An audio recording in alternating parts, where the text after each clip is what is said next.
Capítulo 4. La Jalancha. Durante un lustro tuvo forma de paraje tenebroso por las mil historias de robos y crímenes que allí ocurrían. Y qué bello panorama tenía. A un lado del camino, los bordes cortados en vertical concluían en profunda cima, oscura, aterradora. Al otro, los riscos, enhiestos, majestuosos, rodeados de un rumor ululante que hacía el viento al acariciarlos, y a lo lejos, el verde en todas las gamas, desde el tenue hasta el negro, en sucesión escalonada. Ese lugar, que de día semejaba el castillo de un señor feudal, y de noche, en medio de la oscuridad, el sitio de algún aquelarre. Sambo Salvito había escogido la guarida y la morada, y a muchas leguas a la redonda, como de los antiguos varones feudales, las gentes temblaban al solo escuchar su nombre o pronunciarlo. Se tejía leyendas maravillosas. Para unos era el brujo que desde su altozano hipnotizaba a sus víctimas, especie de cobra venenosa cuya dentellada representaba la inexorable muerte. Era el malvado que no perdonaba a viajero que se atreviera a pasar sin compañía por delante de su morada. Y el otro lado de la medalla, el benefactor de los pobres de su raza, el vengador de los esclavos y amante apasionado de las mujeres del pueblo. Contaban que las mujeres se enamoraban del Sambo al extremo de ofrendarles la vida. Dejó prole numerosa en varias cholas que fueron sus amantes. El negro era ejemplar hermoso de varón, audaz, decidido, valiente, duro y cruel, que no perdonaba al hombre blanco o mestizo que se le cruzara en el camino. A todos, con saña increíble, los decapitaba. En él fermentaba el rencor de la negra Norma, el recuerdo del patrón de Chicaloma y de su capataz, torturando a su padre. No había recibido educación alguna, era analfabeto. Pertenecía a la capa social desamparada en una sociedad feudal, inhumana, en el trato con el negro y el indio. Nadie se había preocupado de educar a su raza, de enseñarles. Solo le exigían trabajo como a las bestias y explotaban sus fuerzas físicas para elegir la fortuna de los terratenientes. El pobre negro, al igual que el indio, eran instrumentos de explotación, a los que había que darles un poco de comida para que no murieran antes de tiempo. ¿Sambo Salvito podía pensar en otra forma? ¿Acaso la religión se le había acercado con la grandeza del credo cristiano? No. Él sabía que curas y frailes eran campangas de los patrones y tan nítido tenía el recuerdo de la muerte de su padre que no podía olvidar que cuando fue en busca del capellán de Chicaloma a instancias de su mamá Rosa, «Tata», le rogó el niño, «mi mamá Rosa le ruega que le eche agua bendita a mi papá Zacarías». El cura lo miró displicente y en tono y actitud despectivas le respondió, «Esa negra debe estar loca. ¿Cómo yo voy a echar agua bendita en el cuerpo de un ladrón? Fuera de aquí, salto atrás, y no me vuelvas, que al Nerón puedo largarlo. ¡Fuera!». Nerón era el nombre de su perro, enorme, furioso siempre, que al niño podía matarlo de una dentellada. El pobre negrito regresó al lado de su madre sin el cura ni la ansiada agua bendita que la mujer supersticiosamente creía que así su negro Zacarías tendría el camino expedito al cielo. Recordaba, y el rencor le mordía el alma. Por eso, él decidió hacerse fuerte en esas breñas y ejercitar justicia contra todos aquellos que explotaban y martirizaban a los de su raza y al indio. Como era analfabeto, los medios de su venganza tenían que estar de acuerdo con su grado de civilización. Sus venganzas fueron crueles, salvajes, despiadadas. Un día cruzaba un cura por el camino de la Jalancha. El sacerdote iba caballero en mula parada. Sambo Salvito lo divisó desde lejos y no quiso que sus secuaces fueran los actores. Él personalmente bajó a su encuentro. El cura venía leyendo el devocionario. Sambo Salvito se le apareció como un fantasma. «Así que está solito el tatacura», le gritó amenazante. En ese momento reapareció en su memoria la figura de aquel otro capellán que le negó el agua bendita al cadáver de su padre. «Sí, hijo», le respondió mansamente. «Vengo de haber dado confesión a un agonizante». «¿Era negra la mujer?», preguntó Sambo Salvito, seguramente queriendo encontrar un justificativo para no matarle. No, hijo, respondió el sacerdote. Era Blanca. Es Dalia Epifania, la dueña de la hacienda Mururata. ¡Ah!, rugió Sambo Salvito. Ustedes solo a los blancos atienden y a los ricos adulan. Yo los conozco. A mi padre le negaron un poco de agua bendita. Sí, yo los conozco. Y sin darle tiempo para pedir perdón, de un fuerte y rápido mandoble con su largo y afilado machete, cortó la cabeza del cura, la que voló fuera a dar varios metros de distancia. Aún con el rictus del terror, mientras la mula todavía trotaba un trecho con el cuerpo erecto y cercenado de la víctima. Desde la altura, sus secuaces festejaron el hecho y bajaron corriendo a desnudar el cuerpo del cura y desvalijar sus pertenencias de las alforjas. Encontraron dinero, un atadito de joyas que seguramente la moribunda le entregó, y se llevaron a la cueva mula y todo. Al cadáver le amarraron piedras y le arrojaron a la laguna de la Jalancha, embalse natural formado por un salto de agua del deshielo de la cordillera. La Jalancha no solo eran riscos y precipicios, sino, a un lado, haciendo un semicírculo, reposaban las aguas de una laguna rodeada de manojos de irusta paja brava. Ese era el cementerio de las víctimas de Sambo Salvito y de su banda, y la razón para que los cadáveres desaparecieran sin dejar rastro. A las autoridades llegaban las denuncias de las desapariciones, y por más que se preocuparan de encontrar, no aparecían los cadáveres de las presuntas víctimas. Si los han matado, se los ha tragado la tierra, decían, y levantaban los brazos en actitud de derrota. Era principio de la década de 1870, esa década de tan triste memoria para los bolivianos. Las gentes en nuestras ciudades transcurrían plácidamente, sin preocupaciones ni altibajos económicos.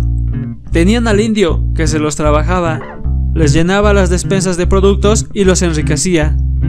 En ese tiempo, el que nacía pobre, sin vuelta de hoja, tenía que entregar su alma al diablo en la más vergonzosa miseria.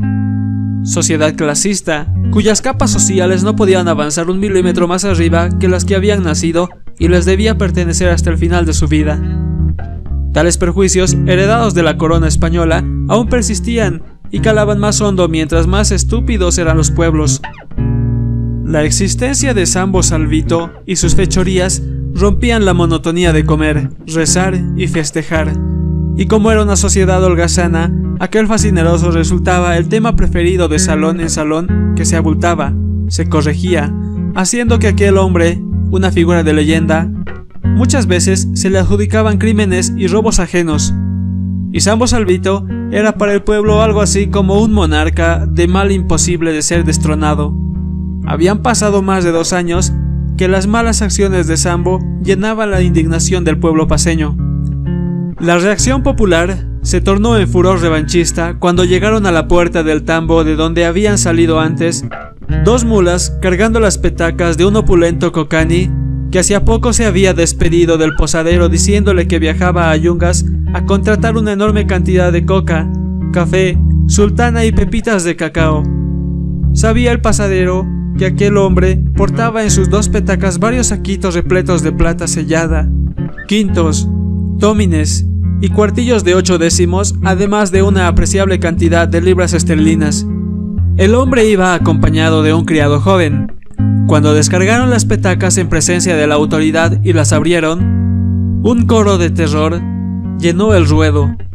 En las petacas estaban los cadáveres degollados del cocani y de su criado, en vez del rico tesoro que antes guardaba. El envío macabro tenía la intención de amedrentar a los viajeros.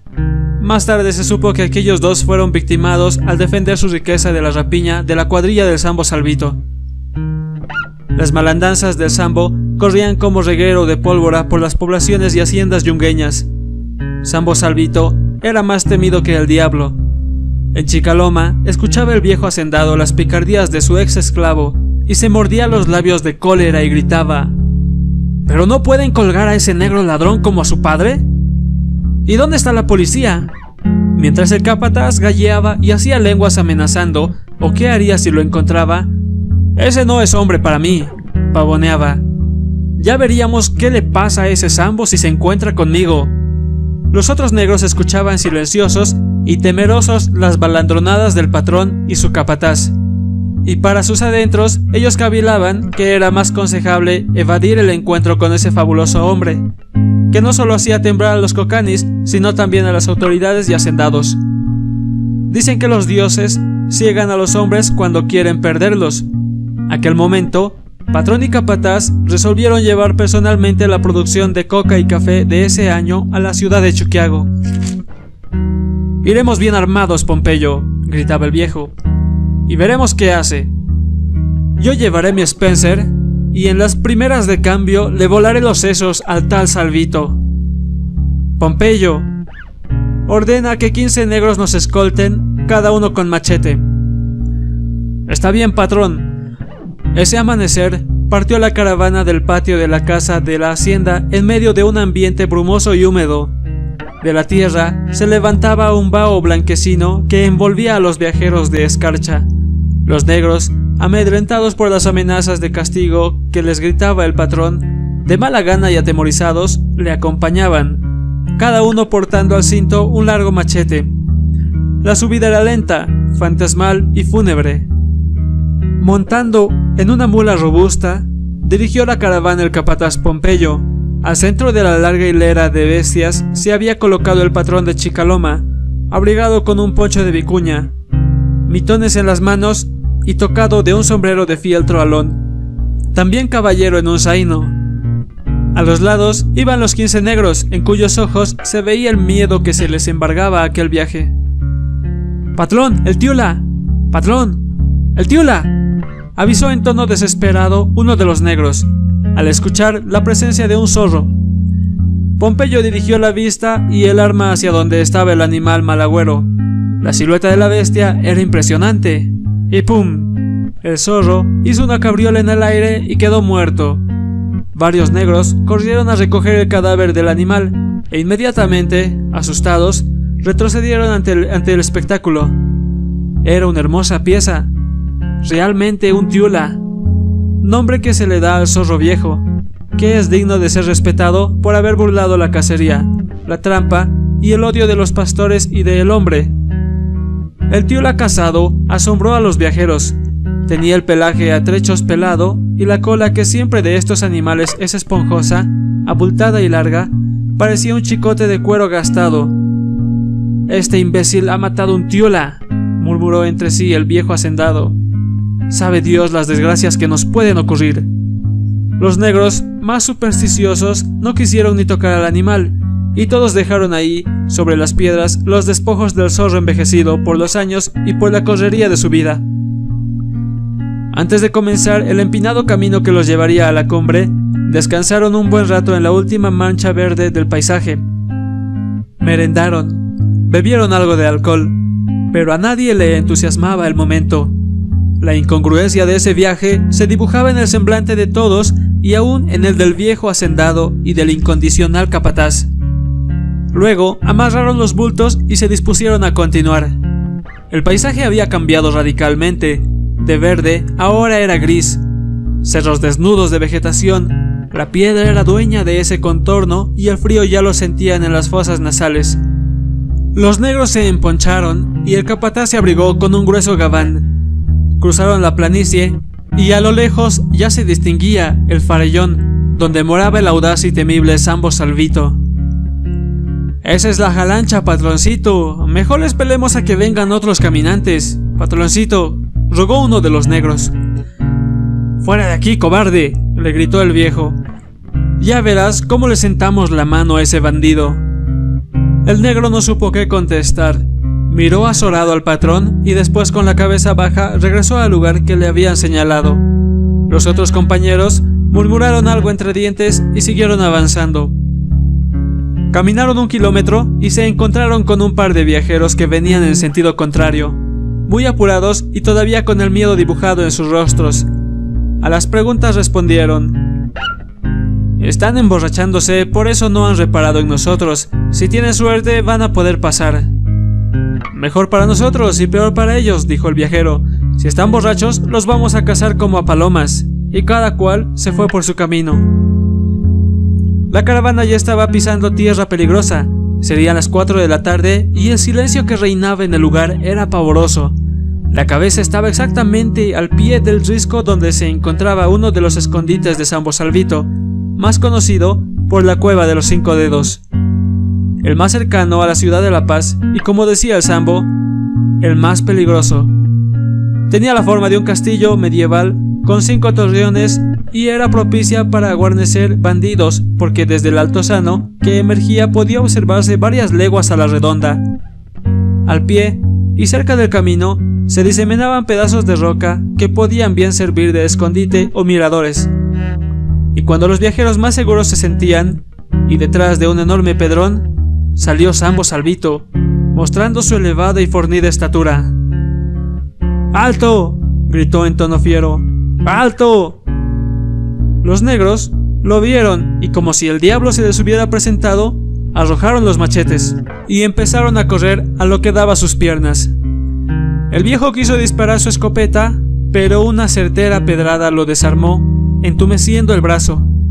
Pompeyo, el valiente Pompeyo, que en la mañana cacareaba de lo que haría si encontraba al Sambo, al verse abandonado, solo atinó a arrojar el arma y arrodillarse delante de Salvito, llorando y pidiéndole perdón. «Perdón, Tatanga», balbucía. «Perdón, Tatanga», retorciéndose de terror. El viejo no podía creer lo que estaba viendo. Su mayordomo, con las rodillas en tierra y besando los pies del bandido. «¡Condori!», gritó Sambo Salvito. «Trae ese viejo aquí».